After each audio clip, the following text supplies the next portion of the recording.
To Nancy's Corner for the month of February. And since February is Valentine month, I wanted to get books that had something to do with love. And some of them, I'll admit, it is a stretch, but we'll tie it all in together. Now, usually people save the best for last, but I'm going to start with the best. I'm going to start with the kids' books. And this one is the most adorable book. It's called Sit, Stay, Love, Life Lessons from a Doggie. It's written by Shalane Kilduff, illustrated by Sally Broderman. And dogs' love is just wonderful. They look at you with those big, beautiful, innocent eyes, and you can't help but fall in love with them.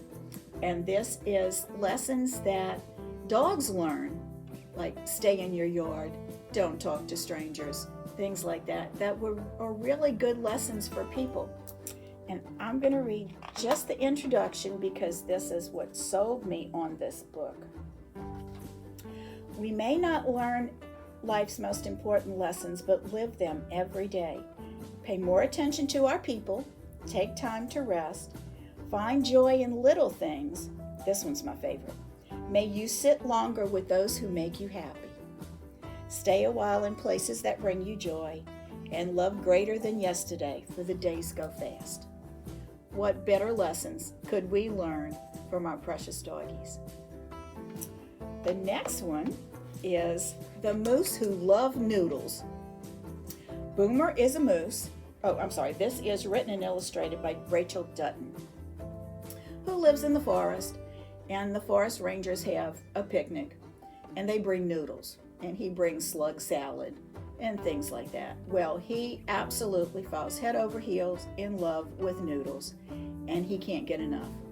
And he tries all different kinds of ways to get noodles, including trying to fly to Italy, but he couldn't fit in the suitcase. So he can be around noodles. Finally, he makes his own and has his own noodle restaurant. So that's The Moose Who Love Noodles. This is a really sweet book too.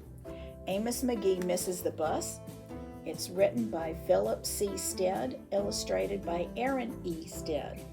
Amos McGee is a zookeeper, and he has something really special planned. So he wakes up and he gets ready and he misses his bus. And he's rushing and rushing to get to the zoo, and he apologizes to the animals for being late.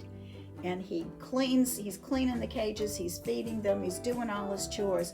And you can see he's kind of an older man, so he gets tired and falls asleep. And the animals finish doing his chores for him because they love Amos McGee as much as he loves them. So he wakes up and he realizes everything is finished. It's time to go home, but he has a special surprise for the animals. So he takes all the animals out, gets on the bus, and they go to the beach. And that's his surprise. And this is very sweet, lovable book. Except Antarctica by Taj Sturgill is the next one. This is, if you love animals and all different kinds, this is a good book for you. It's about animal habitats. And it starts out saying there are turtles all over the world except in Antarctica. So he decides to go because he wants to see what it's like and why there are no turtles. So he meets an owl and he meets all other animals that are all over the world except Antarctica. And they travel to Antarctica to see what it's like. And this is their adventures and what they find when they get there. Now I have a Valentine book. Slugs in Love. This is written by Susan Pearson, illustrated by Kevin O'Malley. And this little boy slug is in love with the little girl slug. And if you see slugs on the sidewalk, you know when they walk and leave a trail, it leaves that little shiny trail. Well, he uses that to write notes to her, declaring his love and wanting to meet. And he writes it on a tomato, and somebody picks it. And he writes it on, I believe, the barn, and it rains, but nothing is working. And he is heartbroken because he can't get his message of love to his little girlfriend Slug. So finally they do meet, and she loves him as much as he loves her. So that is our Valentine book. These were all about love. This is definitely about Valentine. Now for the adult books. I wanted love books, but I didn't want all romance. So I thought of different kinds of love. And first thing I thought of was self-love. This is called You Are Positively Awesome by Stacy Swift. It's a little short book. It's got a lot of pictures, a lot of short pages that you can read, and it's advice on how to love yourself. I've even marked off some of these that I thought were really good. Self-care isn't selfish. If you don't love yourself and you don't take care of yourself, you're not going to be able to take care of the people who need you.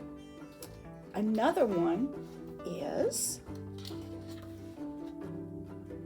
remember, it's okay to show ourselves love and empathy. We deserve our own kindness. And let's see, what is this one? Oh, I love this one. You have nothing to prove to anyone. I think that's really good advice. And let's see, even our dullest days can give us cause to be thankful. That is very true. No matter what kind of day you're having, you can find something to be thankful for in it. There is joy to be found in the mundane and happiness hidden in each day. Some days you might have to look a little harder than others, but you will find it. This one I love. Make time for a slice of cake and a good book. That makes every day happy, or any day happy. So remember, you are awesome. Take care of yourself, and self-care is not selfish. Love that. This one is 3 Words for Goodbye by Hazel Gaynor and Heather Webb. This is about the love of families. 2 sisters and the grandmother. The grandmother is very old. She's in probably her early 90s, and she's not well. She's not dying, but her time is coming. So she calls her 2 granddaughters together, who were sisters, who were very close growing up. Their lives went in different directions, and they're not as close as they used to be. And she sends them on a trip to Europe. This takes place in 1937. So the World War II is just about ready to break out, but she wants them to go there anyway. She has written 3 letters that she wants them to deliver to people from her past, because she took this same trip with her sister and they had a wonderful time. They were estranged shortly after, but she loves her sister very much. So she sends her 2 granddaughters with the 3 letters. One is to her husband's grave. He was killed in World War I. Another is to a man that she met when she was on vacation that she fell in love with. And the 3rd one is to her sister, who is a concert musician and ended up living in Austria. So they travel by boat and plane and train, and they go to Germany, Austria, and France. They come back on the Hindenburg, and I was kind of upset when I read that in the introduction, because I thought, oh well, they're not coming back. But they do come back. I even Googled it, and there were survivors from the Hindenburg. Really good story. In fact, tell you a little secret, I bought this book, and the print is kind of small, and I do better with large print, so I bought it for my Nook and donated this to the library so other people could read this, because we didn't have it. So I hope a lot of people will come in and check this out. Very interesting book. I did want a romance, what we have taken to calling squishy romances. This is Smitten, and it's written by 4 ladies: Colleen Coble, Kristen Billerbeck, Diane Hunt, and Denise Hunter. And Smitten is the name of a town in Vermont. Their lumber mill burns down, and there's no more jobs left. It's a small town. And they decide, well, we're going to have to rebuild the town. We don't want it to close.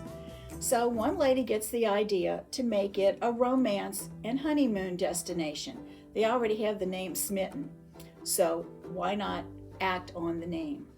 So it's her story, and there are her 3 friends, and each one contributes to the rebuilding of Smitten into a vacation destination. They all fall in love. They all end up with boyfriends. Everybody lives happily ever after. Nice, clean romance story if you want to fall in love with Smitten, Vermont. The next one, if you love to laugh, this is a good one for you. It's all about family love and family dynamics. This is The Party Crasher by Sophie Kinsella. In this family, their mother dies when they're very young. Father remarries. He gets divorced. Now he's got a girlfriend. The kids are not real happy with her. One sister tries. The brother is okay with it. He's got relationship problems of his own. But the youngest sister just cannot stand this woman. And she doesn't like her much either. Younger sister's name is Effie. Well, Effie has this collection of the Russian nesting dolls that she's had since she was a child. And when she moved out of the house, she took them with her. But they were redoing the apartment, so she brought them back to the family home and hid them for safekeeping. Well, the new girlfriend decides to sell the family home. She's living with Daddy now, and they're going to take the money and move to South America and start a restaurant. Well, that just doesn't go over well with anybody. So she's having what she calls a house cooling party. Instead of house warming when you move in, this is house cooling when you move out. And she doesn't invite Effie. It's this big family reunion party brunch the next day, and Effie's not invited. Her sister tells her, come anyway. She goes, no, I'm not coming. Then she remembers her Russian dolls, and she wants to get them back. She knows exactly where she put them. So she says, I'm going to the party. I'm going to sneak in, grab my dolls, sneak out. So she does, except the dolls aren't there. They have been moved. She doesn't know where they are. So she says she's not leaving without her dolls. So she's avoiding all of the party goers. There are tons of people at this party, including her ex-boyfriend, which for the real love interest, they get back together. Maybe I shouldn't have said that, but they do. And she's hiding under tables and behind doors and in closets, and she's eavesdropping on all kinds of conversations and finds out all kinds of things about her family that she didn't know. Well, she still can't find her dolls. It's the next day, and she decides, this is too much, I can't take this anymore. So she goes to her sister's old room and changes clothes and crashes the family brunch. And I'm not going to tell you all about the ending. It ends very happily. And a lot of things are explained. A lot of relationships are worked out. You will laugh out loud. We also have this on audiobook. I was listening to it in my car, talking back to it, laughing, going, go Effie, say yes, Effie. It's really fun. So if you like to laugh, this is it. The last one we have for you is called Undercover Kitty. This is written by Sophie Ryan. The main character is, well, one of the main characters, there are a lot of them. Her name is Sarah. She owns a secondhand shop, and she has a black cat named Elvis. Well, her grandmother and her grandmother's friends call themselves the Angels, and they have a little office in her secondhand shop. They're all older ladies, and they solve crimes and mysteries. Well, they are told that there's cat shows that are being vandalized. Some of the cages were broken, and other things happened that would endanger the cats. And this lady asked her grandmother if she would find out what's going on. So naturally, they enter Elvis the cat into the cat shows so they can all hang around and find out what's going on. Well, the assistant and friend of the lady that asked him to investigate is killed. So now they have a murder to investigate, and they have to find out what's going on with the cat shows. Nice mystery, clean, no violence, just there's the body, it's dead, that kind of thing. And they do find out who the murderer is. They do find out what's going on with the cat shows. I'm not going to tell you because I don't want to spoil the ending, but if you love cats, this is a good one. I will do one little spoiler. In Elvis's category, which is the what is the word? Just an ordinary cat, not purebred. He wins first place. So Elvis, in future books, this is a series, may have a career as a star. We don't know about that yet. Cute mystery. And if you love cats, that's the book for you. Now, my little Valentine bear and I hope you enjoyed what I told you about today. If you want to read any of these books, they are available for checkout. If you don't really care for any of these, we have lots of other books that I'm sure you will find something you will enjoy. So you have a nice Valentine month, and we'll see you next time.